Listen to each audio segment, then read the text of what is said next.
Isigaw nyo! Duterte!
Isigaw nyo! Duterte!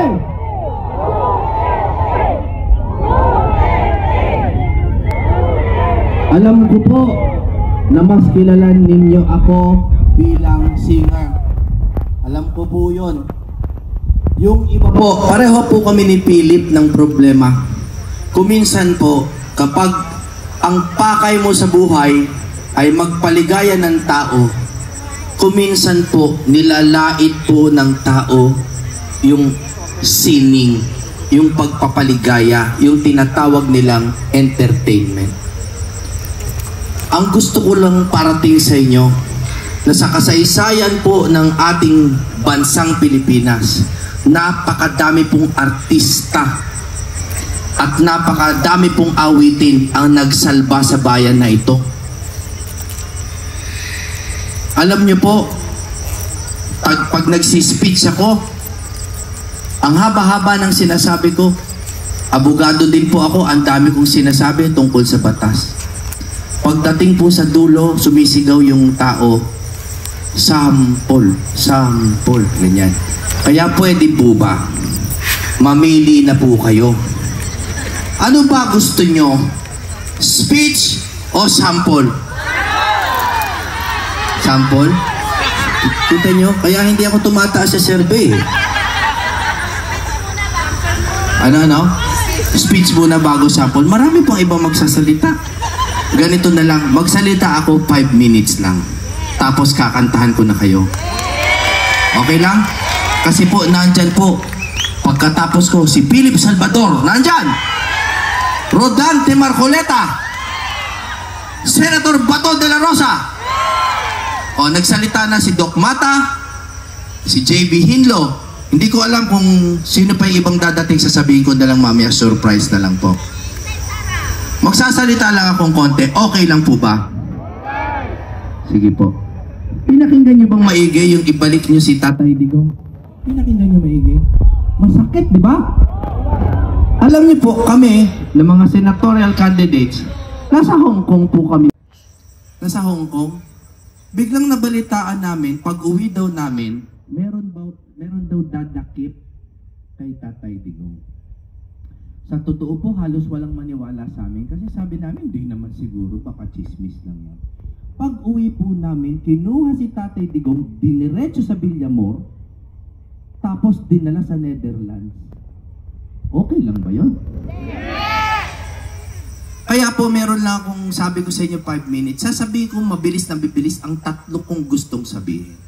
Una sa lahat, hindi po tayo saklaw ng ICC. Hindi po tayo saklaw ng kahit sinong ibang bayan. Tama po ba? We are a sovereign nation. Meron po tayong kasarinlan. Gumagana po ang ating piskalya at ang ating hukuman. Bakit po? Kayo po ba, Nay, kunyari, nakapatay po kayo? Kunwari lang naman, no? Nakapatay kayo. Dadalin ba kayo sa ibang bayan para litisin? Hindi, di ba? Dito tayo magtuos. Yung iba dito, merong konting question sa mga ginawa ni Pangulong Duterte. O sige, okay, fine. Kung meron kayong problema sa mga ginawa ni Pangulong Duterte. Aba, dito natin litisin. Tama?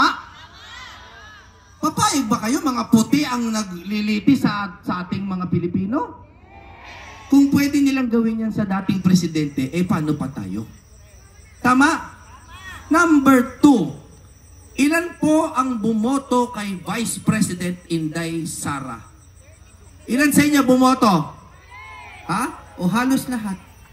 32 million po. 32 million. Ipapa-impeach ng 300 na congressman? Papayag kayo? Tapos yung batayan nila, meron daw silang meron daw ninakaw na maliit daw. Samantalang sila'y ninanakaw nila trilyon. Trilyon ang ninanakaw nila. Tama? Mura ba bigas? Magkano bigas? O 50, sabi 20, di ba? 20 na raw gayon sa Visayas. Bakit? Sa Visayas lang ba nagugutom? Tsaka isa pa, naniniwala ba kayo magtatagal yung 20 pesos sa Visayas? Alam nyo po, kahit po sa Biblia, sa mga naniniwala po sa inyo sa ganyan, ang nakalagay po dyan, ang real growth is real slow. Ang totoo pong growth, mabagal. Kaya nga may mga parable of the mustard seed, mga ganyan. Ang kaharian daw ng Panginoon, parang kinalat ng mga binhi. Tapos iintayin mong tumubo. Tama? Di ba may lumabas dati na reels? Sa mga reels? May lumabas na pagtanim daw ngayon ng palay, bukas aanihin na. Di ba nagtawanan tayo lahat doon? Kasi ang problema po sa administrasyon na to, lahat minamadali. Pag-aresto kay Pangulo, minamadali. Pagkuha sa kapangyarihan, minamadali. Tama? Hindi po pwedeng basta sabihin ng Pangulo, o sige, bukas 20 na yung bigas. Bakit? Nag-invest ba tayo sa agrikultura?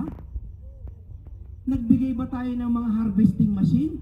Nagbigay ba tayo ng makinarya? Inayos ba natin ng irigasyon? Hindi, di ba? Paano nagmura? Alam nyo kung paano nagmura? Kasi ayuda din yan. Ayuda din yan. Pambubudol po na naman yan. Pero sige, kung makakuha kayo ng 20 pesos na bigas, di kunin nyo. Di ba kunin nyo? Bilhin nyo. Pero wag po kayong maniwala na tatagal yan. Dahil ang real growth is real slow. Bakit ba umunlad ang administrasyong Duterte? Nag-invest siya sa infrastruktura. Nag-invest siya sa farmers, sa agriculture. Kaya in mga 1 year, 2 years naramdaman natin. Nag-invest siya sa police, nagtaas siya ng sweldo, nag-invest siya, naglagay siya ng utak, ng puso, ng panahon. Kaya gumanda ang Pilipinas. Alam nyo, kahit po sa Biblia, mabagal ang pag-unlad, pero yung pagwasak mabilis. Pagkaalis po ni Duterte, ang pangit ng bayan bigla.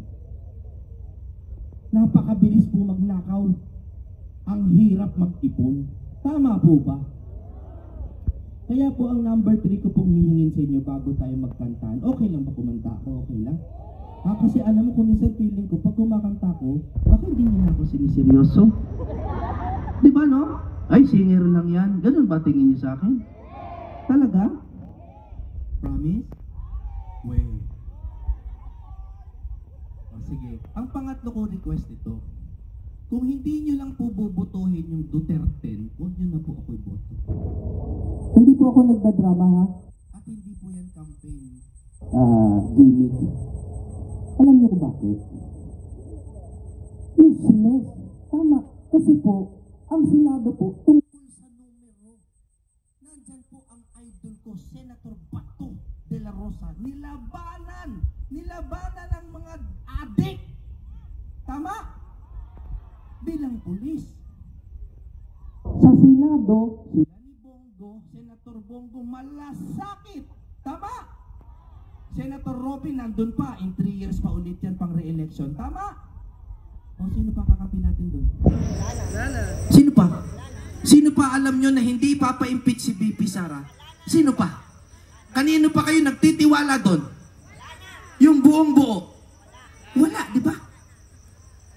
Alam nyo po, yung impeachment na yan, alam nyo kung paano ba impeachment gumagana? Alam nyo? Galing sa lower house, iaakit yan sa Senado. Pagdating sa Senado, kailangan nila ng 2/3 para ma-impeach. Meaning, sa 24 na senador, 16 senators tanggal si Sara. 16. Kaya yung natitirang 8, dagdagan mo lang ng isa, wala ng impeachment. Eh di dalawa na idagdag nyo, 8 plus 2 na, Duterte! Tama? Ito po ang aking request sa inyo, third point na sinasabi ko. Kung hindi nyo rin po iboboto yung buong Duterte, okay na po, busog ako, wag na po ako. Ang request ko sa inyo, Duterte! Para walang impeachment. Bago ko kumanta, mag-iiwan lang ako ng pangako sa inyo. Pag binoto nyo ang Duterte, hindi namin kayo nanakawan. Hindi namin kayo nanakawan. Tsaka araw-araw ko kayong kakantahan ng lupang hinirang. Flag ceremony, di ba? Sige, kantahan na tayo para magaan naman. Marami pa pong ituturo sa inyo yung ibang kandidato. Kasali naman po talaga sa kampanya yung konting kaligayahan. Tama po ba? Si Doc Mata, seryoso na doktor. O nag-Elias. Tama po ba? Para maalala niyo kami. Pero ito po, tandaan niyo, pag kami po umupo, hindi namin yan dadaanin sa biro-biro. Magtatanim po kami ng palay. Para next year po, wala nang gutom na Pilipino. Pangako yan. Isipin nyo ha? Paano kaya kung manalo kami? Ano kaya?